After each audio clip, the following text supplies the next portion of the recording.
नमस्कार, the nation news पर आपका स्वागत है। मैं हूं आपके साथ ऋषभ पाठक। आइए देखते हैं आज की कुछ खास खबर। स्वास्थ्य विभाग और पॉपुलेशन फाउंडेशन ऑफ इंडिया के संयुक्त प्रयास से बाल विवाह के विरुद्ध अभियान में तेजी लाने के लिए सीएमओ सभागार में मीडिया कार्यशाला का आयोजन किया गया।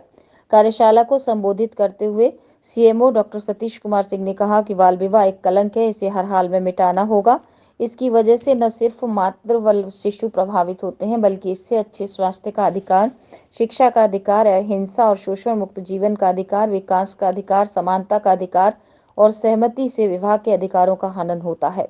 उन्होंने कहा कि बाल विवाह के विरुद्ध अभियान की शुरुआत जिलाधिकारी महोदया की अध्यक्षता में जिला स्वास्थ्य समिति की बैठक में हो चुकी है। इसके तहत सभी विभागों में शपथ कार्यक्रम, पोस्टर, सेल्फी, वीडियो संदेश आदि के माध्यम से जन जागरूकता कार्यक्रम चलाया जाएगा। इस अवसर पर उन्होंने सभी मीडिया कर्मियों के साथ बाल विवाह के विरुद्ध शपथ भी दिलाई और कहा कि बाल विवाह कानूनी अपराध है। हम सब मिलकर इसे रोकने का प्रयास करेंगे ताकि आने वाली पीढ़ियां स्वस्थ और समृद्धिवान बन सके। जिला स्वास्थ्य शिक्षा एवं सूचना अधिकारी ब्रजेश सिंह ने कहा कि बाल विवाह का कुप्रभाव न सिर्फ मातृ व शिशु के स्वास्थ्य पर पड़ता है, बल्कि कम उम्र में शादी होने से आवश्यकता से अधिक बच्चों का बोझ परिवार में बढ़ जाता है। उन्होंने कहा कि सेंसस 2011 के अनुसार भारत की आबादी का कुल 16% आबादी उत्तर प्रदेश में है। 2030 तक बढ़कर 19% हो जाएगा, यानी भारत में रहने वाला हर 5वां व्यक्ति उत्तर प्रदेश का होगा। इसके लिए 11 जुलाई 2021 में माननीय मुख्यमंत्री योगी आदित्यनाथ के कुशल नेतृत्व में नई जनसंख्या नीति 2021-30 जारी की, जो बच्चों, योग्य दंपति, गर्भवती, युवा एवं बुजुर्गों के स्वास्थ्य के प्रति प्रदेश सरकार की नवाचार के तहत दूरगामी पहल है। इस जनसंख्या नीति में किशोर किशोरियों के स्वास्थ्य के लिए विशेष प्रावधान है, जिसके अनुसार विवाह की उम्र को बढ़ाया जाना चाहिए, जिससे उनकी शिक्षा पूरी हो और वो आत्मनिर्भर हों। ACMO doctor PK. बंदिल ने कहा कि बाल विवाह के कई नुकसान हैं, विशेषकर इससे समाज की आधी आबादी प्रभावित होती है। दंपति अनपढ़ और अकुशल रह जाते हैं, जिससे रोजगार और विकास के सीमित अवसर मिलते हैं। आत्मविश्वास और बौद्धिक क्षमताएं पूरी तरह से विकसित नहीं हो पाती हैं। आवश्यकता से अधिक बच्चों के दबाव से पोषण और शिक्षा की स्थिति खराब हो जाती है। इसके प्रभाव से स्वास्थ्य के अन्य मानक पर भी गहरा प्रभाव पड़ता है। इसलिए आवश्यक है कि विभाग एवं समुदाय मिलकर इस विषय पर काम करें। बाल विवाह के लिए भारत में बाल विवाह प्रतिषेध अधिनियम 2006 है। इसके अंतर्गत दंड का प्रावधान है। इस अधिनियम के अंतर्गत 21 वर्ष से कम आयु का लड़का और 18 वर्ष से कम आयु की लड़की के विवाह को बाल विवाह के रूप में परिभाषित किया है, जिससे 2 वर्ष की कठोर कारावास की सजा या 1 लाख रुपए का जुर्माना या दोनों से दंडित किया जा सकता है। बाल विवाह प्रतिषेध अधिनियम 2006 का उद्देश्य बाल विवाह की रोकथाम, बाल विवाह में शामिल बच्चों की सुरक्षा और अपराधियों पर मुकदमा चलाना है। इस अवसर पर ACMO doctor Santosh Rana, RKS के जिला सलाहकार Rakesh Gupta, deputy CMO doctor Solanki, deputy DTO doctor Sandeep Mishra, Sarju Khan, जिला कार्यक्रम प्रबंधक एनएचएम मोहम्मद राशिद, जिला कम्युनिटी प्रोसेस प्रबंधक मोबियस फाउंडेशन के प्रतिनिधि Prabhat Kumar, population foundation of India से अभिषेक पाठक, बलवीर सिंह सहित जनपद के मीडिया साथी उपस्थित रहे। जकी सिद्दीकी, मंडल ब्यूरो, देवी पाटन। इसकी महत्ता इतनी अधिक है कि ये 6 महीने पे ये 2 बार भारत सरकार के द्वारा ये अभियान चलाया गया। उसी के क्रम में 1 तारीख को जनपद के जितने भी आंगनबाड़ी सेंटर्स हैं, जितने भी विद्यालय हैं, उन विद्यालयों में गोली खिलाई जाएगी। जो बच्चे छूट जाएंगे उनको फिर 5 तारीख को मापक दिवस के दिन खिलाया जाएगा।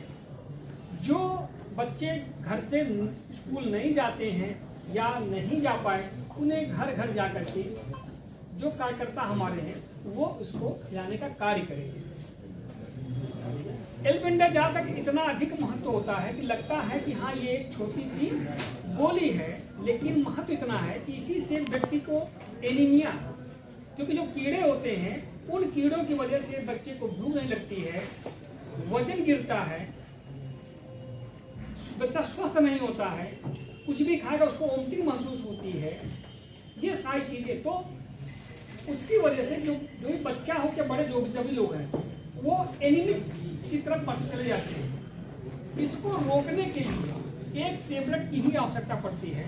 6 महीने पे सबको खाने की आवश्यकता होती है, चाहे वो छोटा बच्चा हो चाहे वो बड़ा हो, और इसको चबा करके ही खाया जाता है। जैसे दोस्त सर बता रहे थे कि यहाँ बच्चा छोटा है तो उसको हम आधी गोली देंगे, 2 साल से 3 साल को उससे बड़ा है तो उस गोली को जो है 5 साल जितने भी ऊपर लोग हैं, 5 साल से 19 वर्ष तक तो अभियान चल रहा है, लेकिन 5 साल के ऊपर जितने भी लोग हैं उन सभी लोगों को एक गोली खाने की आवश्यकता पड़ती है।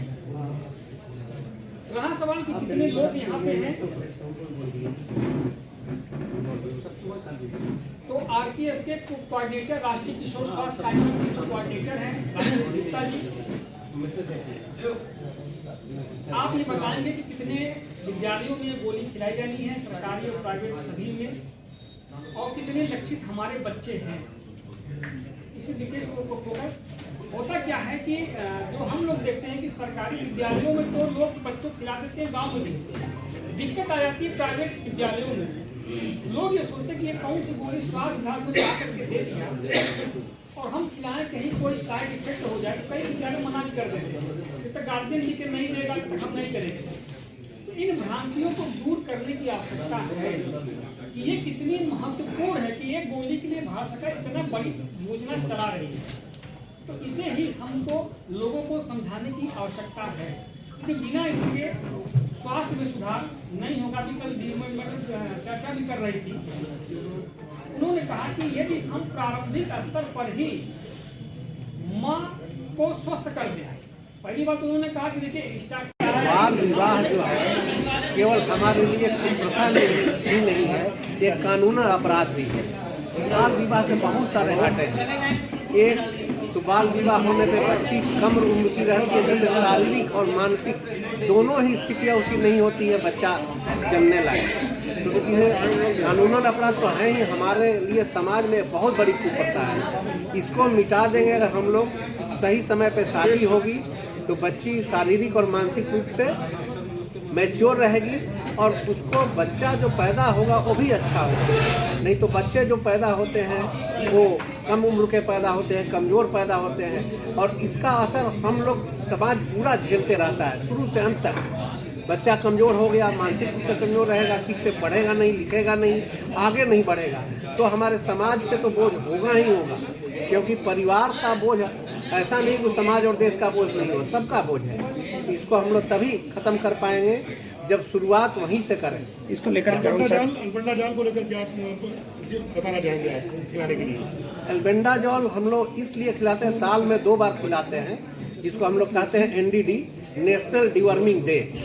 2 बार मनाया जाता है, अगस्त में और फरवरी में। इसको उम्र के हिसाब से हम लोग गोलियां देते हैं। 2 साल तक आधी गोली, 2 से 5 साल तक 1 गोली, 5 से 19 साल तक पूरी गोली हम लोग देते हैं। इसका फ़ायदा ये है कि जो भी कृमि पैदा होते हैं वो दवा खाने के बाद से मर जाते हैं। तो कृमि के तो बहुत सारे घाटे हैं, लेकिन सबसे महत्वपूर्ण है कि वो आपका खून चूसता है, जिससे आप में खून की कमी की बीमारी होती है। किशोरियों में ज़्यादा होती है कि किशोरियों में तो एक मानसिक जो मासिक होता है मैच्योरिटी के बाद तो वो हानि करता है। दूसरे एडिशनल हानि है कि कृमि भी खा जाएगा और इससे उसको एनीमिया की बीमारी पैदा हो जाएगी, जिससे जो भी आगे होगा बच्चा जन्म चाहे जैसे भी, एक उसके मौत का भी खतरा रहेगा और बच्चे का जो स्वास्थ्य रहेगा वो भी साल में 2 बार। कितने का लक्ष्य है इस बार? कितने लोगों को गोलियां खिलाने का लक्ष्य? संख्या तो एग्जैक्ट हम आपको देख के बता सकते हैं। संख्या कितना है? हजारों में होगी, हजारों लाख, 19 लाख 19 लाख इस पर लक्ष्य। ये सारे स्कूलों में भी खिलाया जाएगा, प्राइवेट हो चाहे सरकारी हो, और जो बच जाएंगे उनको 5 फरवरी को खिलाया जाएगा। तमाम छोटी बड़ी खबरों को जानने के लिए जुड़े रहिए दानिश न्यूज़ पर, हरदम आपके साथ।